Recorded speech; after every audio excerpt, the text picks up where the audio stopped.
और एक और बड़ी खबर है, आपको बता दें, रूस नेटो के बीच तनाव और ज्यादा बढ़ गया है। नेटो समुद्र के ऊपर रूसी परमाणु बॉम्बर की उड़ान, नॉर्वे सागर के ऊपर उड़ा Tu-95MS परमाणु बॉम्बर।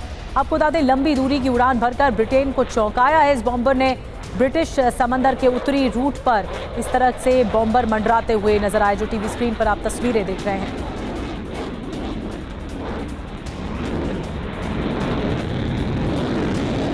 तो समंदर नेटो के समंदर में रूसी परमाणु बॉम्बर। अब आपको बताते हैं ये उड़ान कहां रही। बेरेंट्स सागर, जहां नॉर्वेजियन सागर के ऊपर की ये उड़ान है। कितने घंटे की उड़ान रही, आपको बता दें 7 घंटे तक ये बॉम्बर देखने को मिले, उड़ते हुए देखने को मिले। खास क्या है, Tu-95MS को Su-33 जेट से सुरक्षा दी गई। नेटो का जवाब देखिए, ब्रिटिश जेट ने किया है पीछा, ये नेटो ने जवाब दिया। मायने क्या है, रूस नेटो से आर पार के मूड में इस वक्त नजर आ रहा है और यही एक सबसे बड़ी रणनीति है इन बॉम्बर्स की उड़ान के पीछे। और अपने दर्शकों को यहां पर बता दें, व्लादिमीर पुतिन के Tu-95MS जिसका जिक्र हो रहा है, ये कितना घातक है, पूरी डिटेल आपके सामने नीचे आ चुकी है। उड़ान की रेंज देखिए, 12,000 से 15,000 किलोमीटर के बीच, 830 किलोमीटर प्रति घंटा इसकी स्पीड है। पेलोड की बात की जाए तो 15 से 20 टन का पेलोड ले जाने में यह पूरी तरह से सक्षम है। इंजन की बात की जाए तो 4 शक्तिशाली NK-12 टर्बो प्रॉप इंजन इसमें लगे हुए हैं। खास बात यह है कि लंबी दूरी का यह रणनीतिक बम वर्षक न्यूक्लियर क्रूज मिसाइल ले जाने में भी सक्षम है। इसकी क्षमता है। रूस की न्यूक्लियर ट्रायड का यह बेहद अहम हिस्सा माना जाता है। इसका मूल डिजाइन 1950 के दशक का है, तो यह है इसकी खासियत।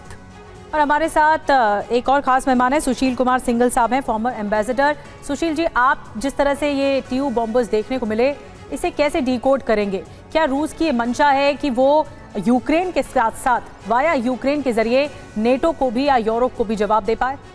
देखिए, मेरे ख्याल से ये जो पोस्चरिंग की है रूस ने, ये बेसिक तो उनकी एक तो प्रिपेयर्डनेस वो चेक कर रहे हैं मेरे ख्याल से, क्योंकि वो देख रहे हैं कि वो कैसे रिएक्ट करते हैं, कितना टाइमिंग इनके लगती है और कहाँ इनके रडार सिस्टम्स हैं, उनकी रेस्पॉन्स वो चेक कर रहे हैं। दूसरा, वो सिग्नलिंग भी कर रहे हैं, क्योंकि नेटो कंट्रीज खासकर यूके, ब्रिटेन और जर्मनी बहुत दिन से ये बार बार वो रिपोर्ट ला रहे हैं, इंटेलिजेंस रिपोर्ट की रूस हमला करने वाला है नेटो के ऊपर, खतरा लगातार दिखाया जा रहा है। तो वो दिखा रहे हैं, उनको भी पोजीशनिंग दिखा रहे हैं कि अगर आप लड़ाई करने की कोशिश करेंगे तो रूस भी पूरी तरह से तैयार है। तो ये मेरे ख्याल से 2 पर्पज हैं इसमें।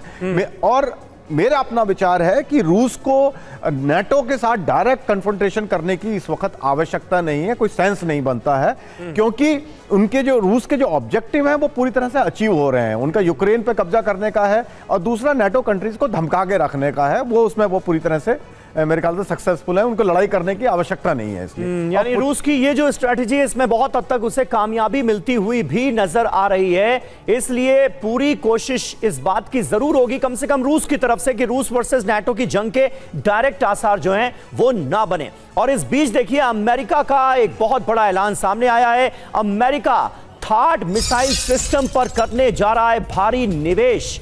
नए इंटरसेप्टर मिसाइलों और आधुनिक तकनीक पर फोकस है अमेरिका का। दुश्मन की तेज मिसाइलों को रोकने की बड़ी तैयारी की जा रही। सभी सेंसर और हथियारों को आपस में जोड़ा जाएगा। मिडिल ईस्ट से पैसिफिक तक सुरक्षा और मजबूत की जाएगी। अमेरिका का यह बड़ा कदम। एक और बड़ी खबर है, रूसी सोयूज 2.1A रॉकेट की सफल उड़ान देखने को मिली। टेक ऑफ से ऑर्बिट में पहुंचने तक मिशन सफल रहा। रूसी रक्षा मंत्रालय की निगरानी में launching. Digital flight control system है सोयूज।